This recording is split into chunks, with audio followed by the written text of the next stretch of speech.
So once you've run the bottom of pressure calculator and you've also picked a bottom of pressure that you like to use in the analysis, you're ready to do the flow material balance workflow.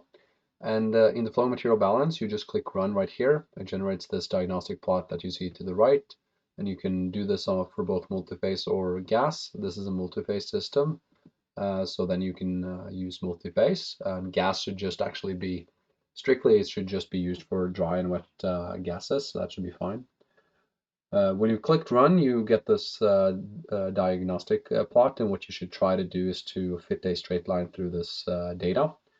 In general, you should try to fit the shallowest slope on the plot itself.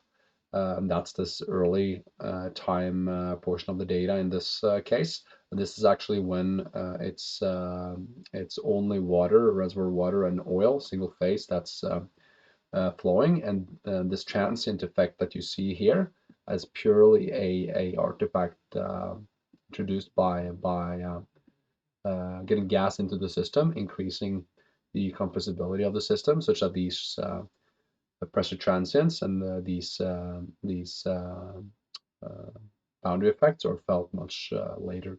So it's a delayed response as you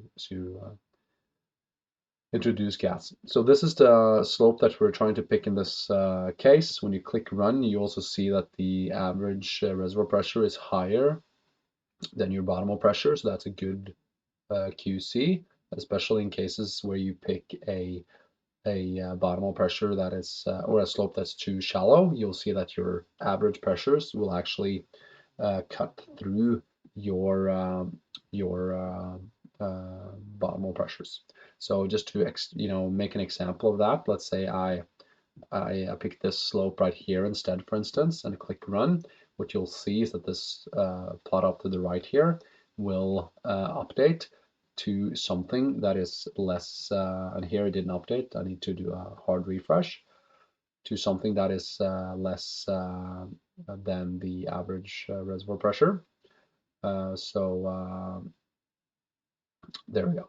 So here you see that the bottom pressures are actually higher than the average reservoir pressures that's resolved, indicating that this is something wrong with my pick of slope. So I'll simply just go for this early time portion of the data, see around 550,000 barrels.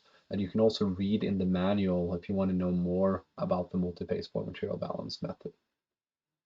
Okay, so just click the user manual up here to the right, and you're brought straight into this portion of the data that describes the multiphase flow material balance in general.